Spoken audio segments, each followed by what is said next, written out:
Você está prestes a ouvir a dois honoráveis servos de Deus da nossa era. O primeiro, já falecido, é o autor britânico David Gooding, que nasceu em 16 de setembro do ano 1925 e faleceu em 2019. Ele foi professor emérito de grego do Antigo Testamento na King's University de Belfast e membro da Royal Irish Academy. Ele ensinou a Bíblia internacionalmente e deu palestras sobre sua relevância e importância para a filosofia, as religiões mundiais e a vida cotidiana. Ele publicou trabalhos acadêmicos e populares, que são publicados em vários idiomas. O outro, John Lennox, nasceu em Armagh, Reino Unido, em 7 de novembro do ano de 1943. Ele é professor emérito de matemática na Universidade de Oxford e membro emérito em matemática e filosofia da ciência no Green Templeton College. Além de trabalhos acadêmicos, publicou diversos livros sobre a relação entre a ciência e o cristianismo. Ele deu palestras internacionalmente e participou de vários debates televisivos com alguns dos principais pensadores ateus do mundo.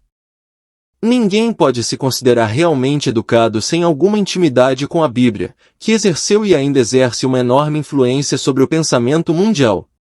Foi o primeiro grande livro a ser impresso e o primeiro a ser impresso em uma prensa de tipos móveis, numa tradução em latim na prensa de Gutenberg, em Mainz, na Alemanha, no ano de 1455.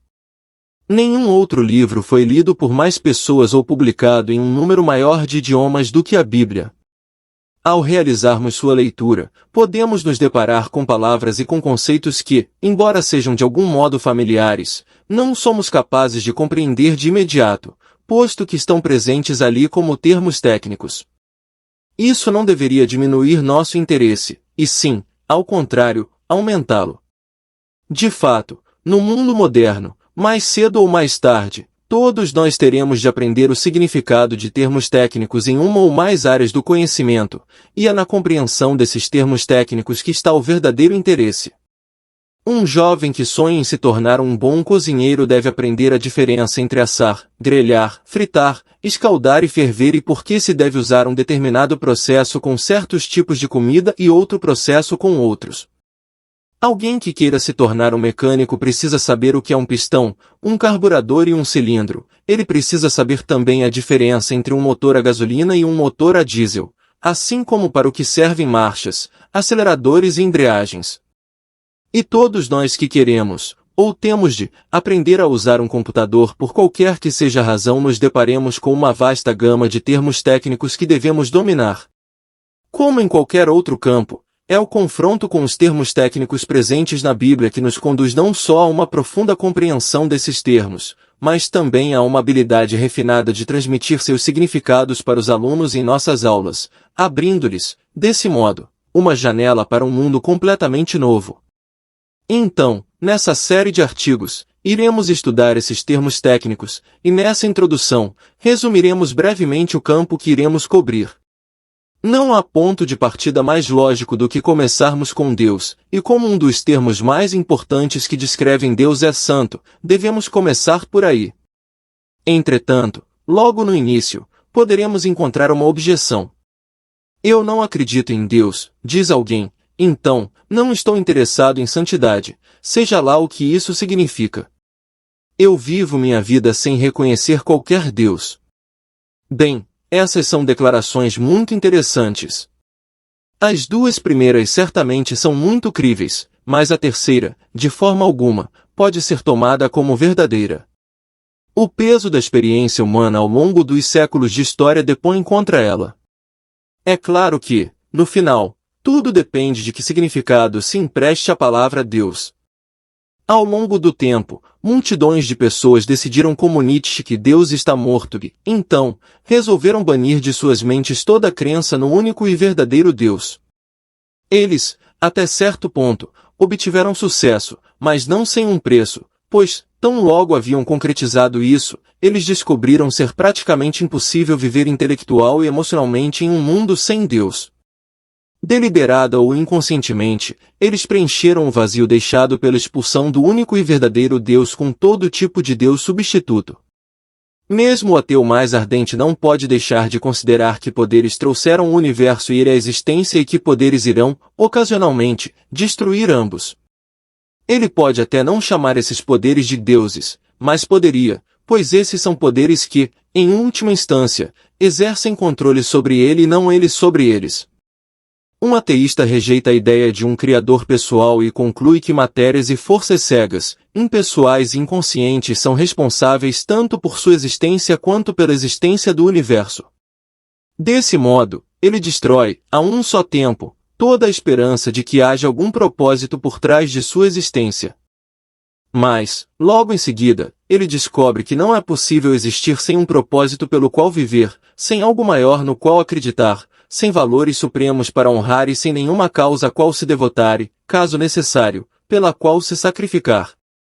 E, já que ele não pode viver para o único e verdadeiro Deus nem servi-lo, ele se apega a propósitos e a objetivos menores, alguns grandes e nobres e outros pequenos e ignóbeis. Ele não chama esses propósitos e objetivos de deuses, mas poderia, pois são coisas muito parecidas, no final das contas. Pelo curso da história, as pessoas fizeram uma deusa do sexo, os gregos a chamavam de Afrodite, um deus do álcool, os gregos o chamavam de Dionísio ou de Baco, um deus da guerra, lembram-se dos deuses da guerra teutonicos que tanto inspiraram os alemães no passado. Um deus do dinheiro, do prazer, da fama, um deus do Estado, ou mesmo, um deus de si próprios, como fizeram muitos ditadores totalitários. Confrontado com as vicissitudes aparentemente incontáveis da vida, o ateu comum normalmente decide que tudo é controlado pelo acaso e, quando compra um bilhete de loteria, ele torce para que o acaso sorria para ele. Muitos dos antigos gregos pensavam da mesma forma e fizeram do acaso uma deusa, que chamavam de Tique. E os evolucionistas, tanto os antigos quanto os modernos, sustentam que é o acaso, em última instância, o responsável pela aparência dos seres humanos. Outros adotam a visão oposta de que os seres humanos são máquinas predeterminadas e que o livre-arbítrio não passa de uma ilusão. Igualmente, o mundo antigo tinha um nome para isso, chamaram-no de destino e também fizeram dele um deus. Séculos de experiência demonstraram que a questão não é se vamos acreditar em Deus ou não, mas, se vamos acreditar no único e verdadeiro Deus que afirma ter nos criado ou em uma ou muitas dessas coisas que transformamos em deuses substitutos. Devemos, então, começar examinando o que a Bíblia quer dizer quando fala da santidade do único e verdadeiro Deus. Mesmo um ateísta pode achar instrutivo comparar seu caráter e suas qualidades com aquelas das deidades substitutas. É claro que tão logo tenhamos admitido a possibilidade de que nós, seres humanos, fomos criados por um Deus pessoal e santo, a questão do pecado, que é nosso segundo termo técnico, irá surgir na discussão.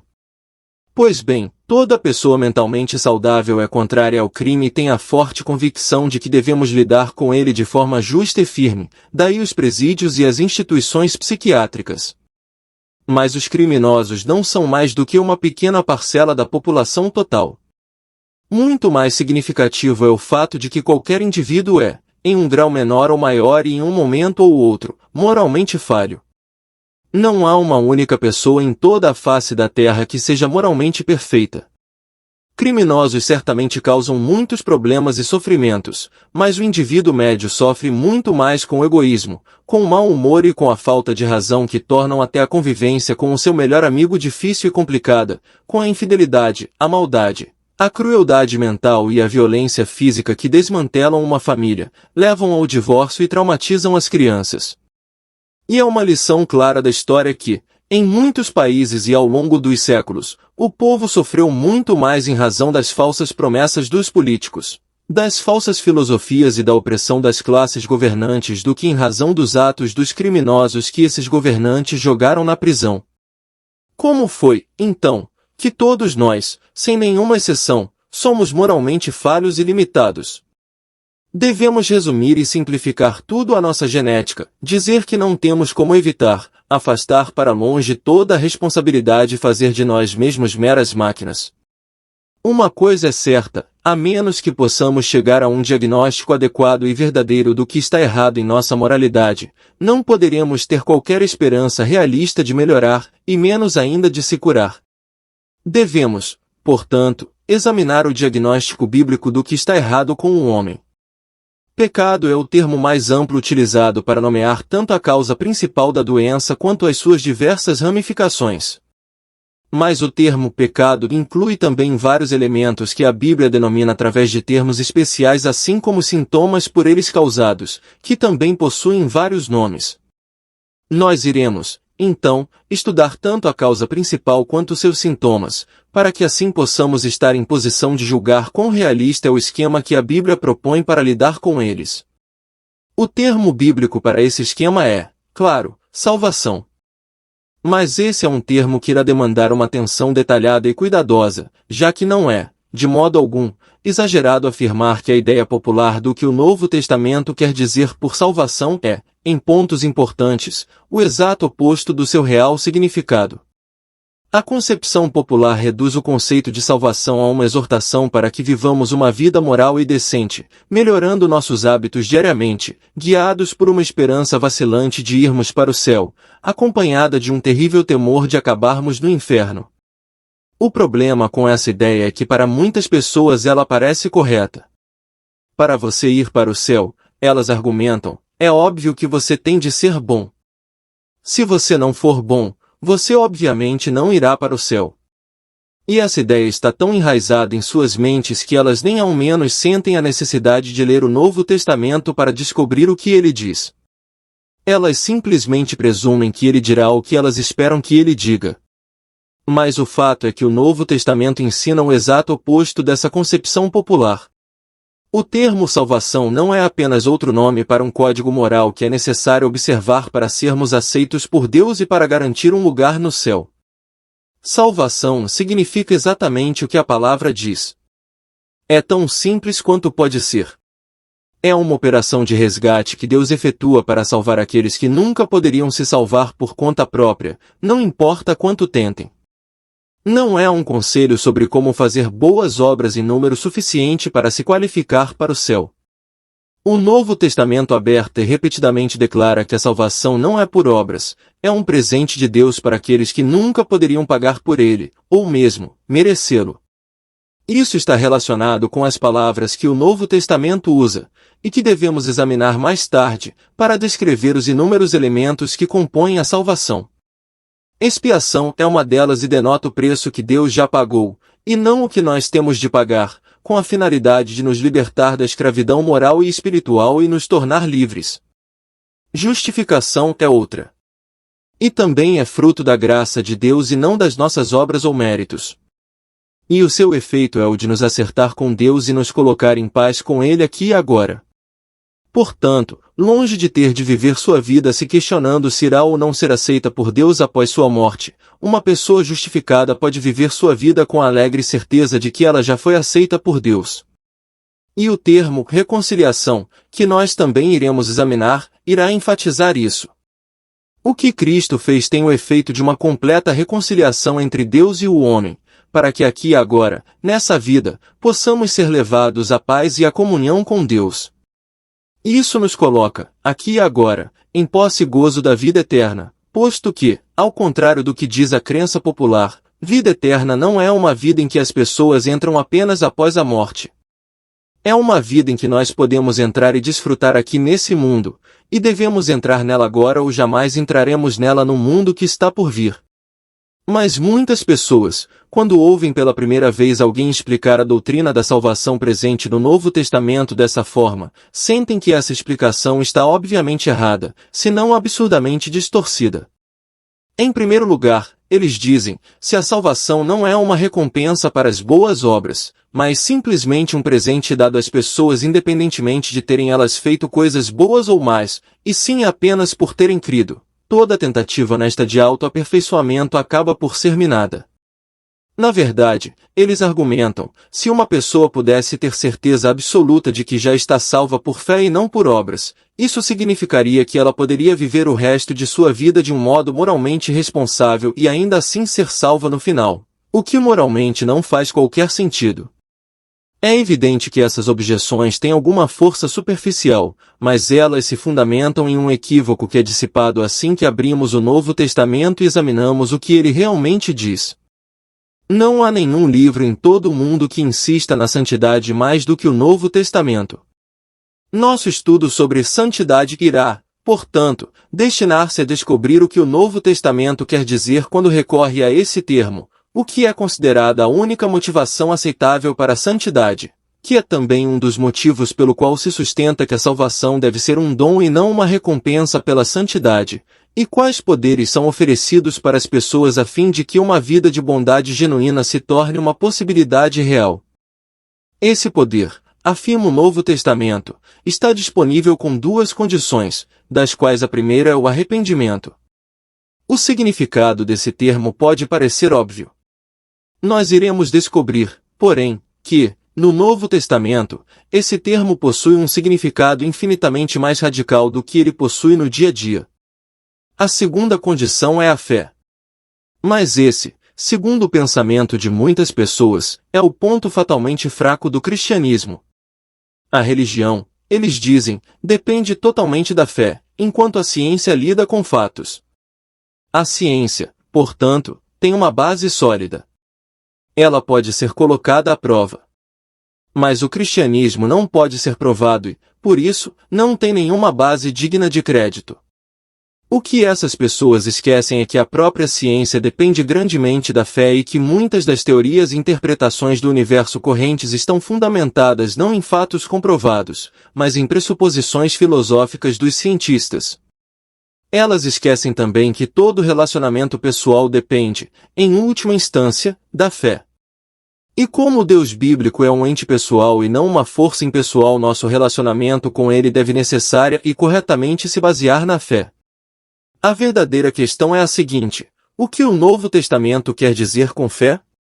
Algo que nós certamente descobriremos é que fé não significa acreditar em algo cegamente e sem qualquer evidência. Afinal, a Bíblia oferece evidências em abundância para basearmos a nossa fé. Por fim, devemos investigar o que a Bíblia quer dizer com a segunda morte. Isso diz respeito ao que no linguajar popular é chamado de inferno. Para muitas pessoas a palavra inferno traz à mente imagens de demônios espetando pessoas para dentro de uma fornalha, o que as faz descartar o conceito como uma superstição primitiva. Não é necessário dizer que essa interpretação é uma distorção grotesca do que o Novo Testamento quer dizer com a segunda morte. É claro que a Bíblia ensina que Deus deve punir o pecado, não apenas por ser incondicionalmente santo e justo, mas também por ser amor em sua forma plena. Nenhuma pessoa moralmente correta, em uma sociedade civilizada, defende que o crime deve existir sem qualquer punição ou limite. Deus mantém a mesma visão sobre o pecado.